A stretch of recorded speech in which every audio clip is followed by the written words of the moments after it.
Hello student, आज के इस वीडियो में हम पढ़ने वाले हैं कॉम्बिनेशन ऑफ कैपेसिटर। जरा देखते हैं क्या है आज का टॉपिक। कॉम्बिनेशन ऑफ कैपेसिटर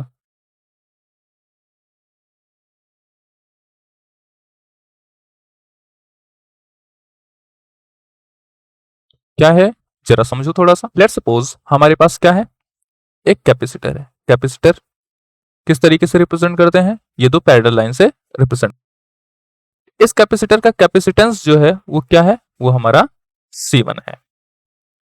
फिर क्या करेंगे, एक दूसरा कैपेसिटर है, ये इसका कैपेसिटेंस C2 है। ये दोनों क्या करे हुए हैं, एक बैटरी से जोड़ दिए गए हैं जिसकी वोल्टेज V है, ये माइनस टर्मिनल और ये हमारा प्लस टर्मिनल। सेम दूसरा भी है, ये हमारा किसी वोल्टेज V से जोड़ा हुआ है, ये प्लस टर्मिनल प्लस टर्मिनल। अब ये दो अलग अलग कैपेसिटेंस के कैपेसिटर हैं, इनको क्या करना है, हमें इन दोनों को कंबाइन करना है। अब इन दोनों को कंबाइन करने के लिए हम दो तरीका अपनाते हैं। पहला तरीका, एक कैपेसिटर है, इसके बगल सेम हम दूसरा कैपेसिटर कंबाइन कर देते हैं। इसका कैपेसिटेंस C1, इसका कैपेसिटेंस C2। और दूसरा मेथड क्या है, एक कैपेसिटेंस C1 का कैपेसिटर, ये हमारा कैपेसिटेंस C2 का, ये दोनों एक दूसरे के पैरेलल कंबाइन कर दिए जाते हैं। और इन दोनों को अगर हम बैटरी से कनेक्ट कर दें तो ये जो है हमारा एक कंप्लीट सर्किट बन गया। अब इस टाइप का जो कॉम्बिनेशन है इसको हम क्या बोलेंगे, सीरीज कॉम्बिनेशन। क्या बोलेंगे, सीरीज कॉम्बिनेशन। और इस टाइप का जो कॉम्बिनेशन है इसको हम क्या बोलेंगे, पैरेलल कॉम्बिनेशन। अब एक एक करके हम समझते हैं। इस वीडियो में हम सीरीज कॉम्बिनेशन और इसके अगली वाली वीडियो में हम समझेंगे पैरेलल कॉम्बिनेशन। तो हम देखते हैं पहला, series combination of capacitor. Series combination of capacitor.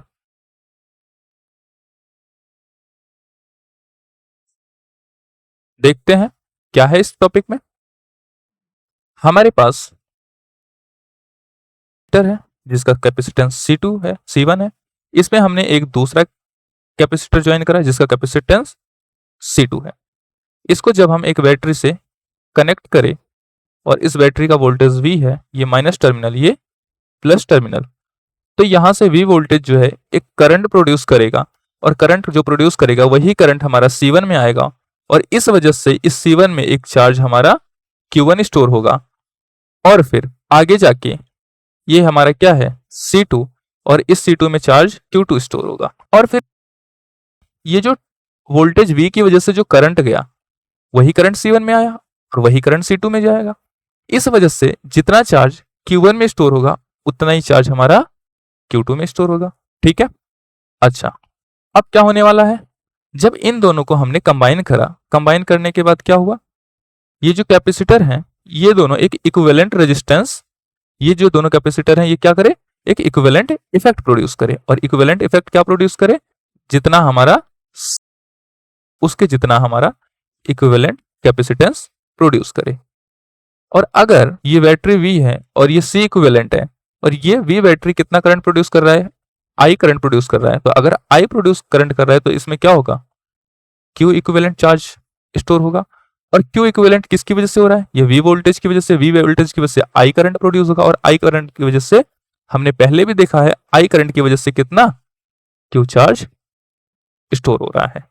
तो आप लोगों को एक बात समझ में आना चाहिए कि C इक्विवेलेंट चार्ज कलेक्ट करेगा, स्टोर करेगा, और ये Q इक्विवेलेंट किसके इक्वल है, Q के इक्वल है। सीरीज कॉम्बिनेशन में दो बातें समझनी है। सबसे पहली बातें क्या है कि C1 and C2, C1 and C2 में कितना चार्ज स्टोर होगा, दोनों में सेम चार्ज स्टोर होगा। That means charge stored in capacitor C1 and C2 is same, which is equal to charge stored by C equivalent. That means क्या समझ में आया? Q1 is equal to Q2 is equal to equivalent, और ये किसके equal मान लिया हमने? ये हमने Q के इक्वल मान लिया। दूसरी बातें क्या है? जो कैपेसिटेंस 1 है और कैपेसिटेंस 2 है, कैपेसिटेंस 1 का वोल्टेज और कैपेसिटेंस 2 का वोल्टेज ये दोनों डिफरेंट होंगे। क्यों? क्योंकि इन दोनों जो है अलग अलग पॉइंट के बीच में और अलग अलग पॉइंट के बीच में है, दैट मीन्स दोनों का वोल्टेज अलग अलग होगा। तो दूसरी चीजें क्या है? Voltage capacitor C1 and C2 is different, which is equal to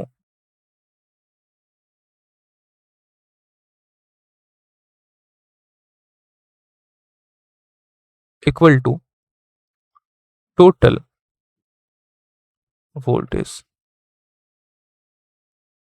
क्या मतलब है? Voltage of capacitor C1 and C2 is different, and क्या है? जो sum of and sum of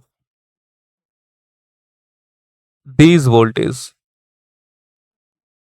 is equal to the total voltage. इसका क्या मतलब हुआ जरा देखते हैं। जो हमारा पहले का वोल्टेज है और जो दूसरे का वोल्टेज है, ये दोनों मिला के क्या होंगे?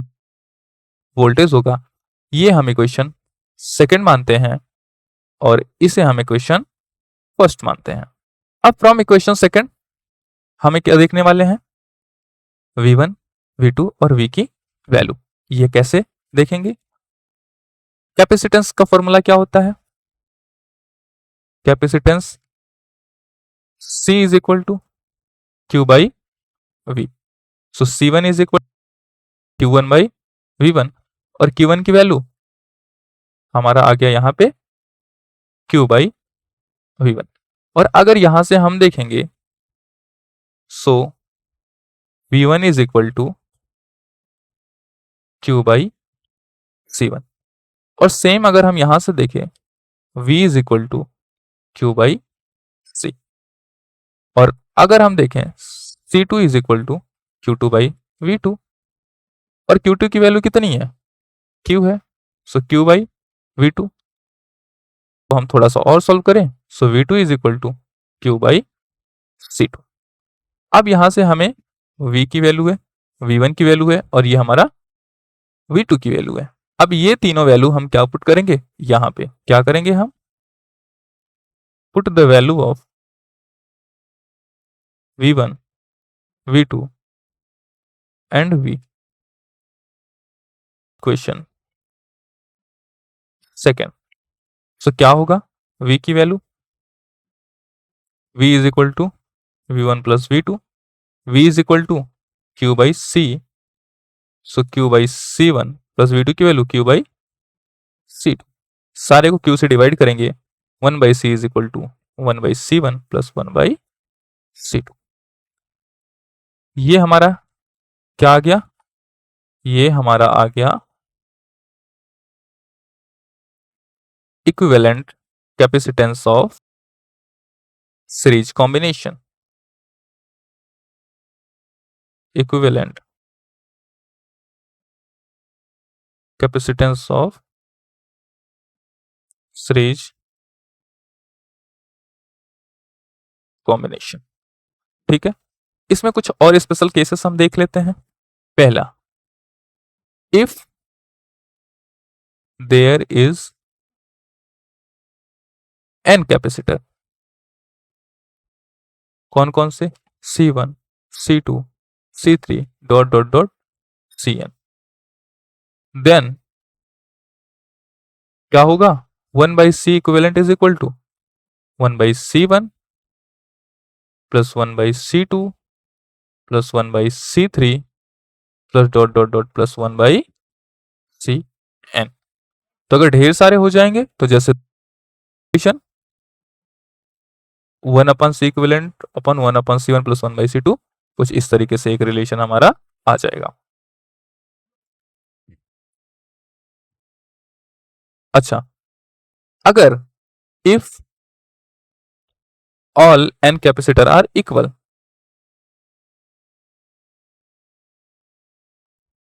अगर ये सारे इक्वल हो जाएं, देन क्या होने वाला है, means C1 is equal to C2 is equal to C3 is equal to dot dot dot is equal to Cn, और ये सारे किसके इक्वल हमने मान लिया, C के इक्वल मान लिया। सो क्या होगा, 1/C equivalent is equal to 1/C1 plus 1/C2 plus 1/C3 plus dot dot dot 1/Cn, और ये सारी की वैल्यू हम क्या पुट करेंगे, 1/C 1/C 1/C plus dot dot dot कितना times, n times 1/C। Same है तो हम उसको एज इट इज लिख देते हैं और ऊपर वाले को सम कर लेते हैं, तो 1 + 1 + 1 कितने टाइम, n टाइम, तो ये क्या जाएगा n/C, और यहां से C equivalent is equal to C/n। ये हमारा क्या हो गया, ये हमारा आया इक्विवेलेंट कैपेसिटेंस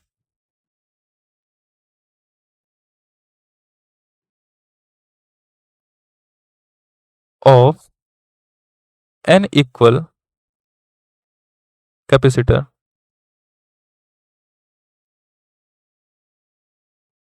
इन सीरीज कॉम्बिनेशन।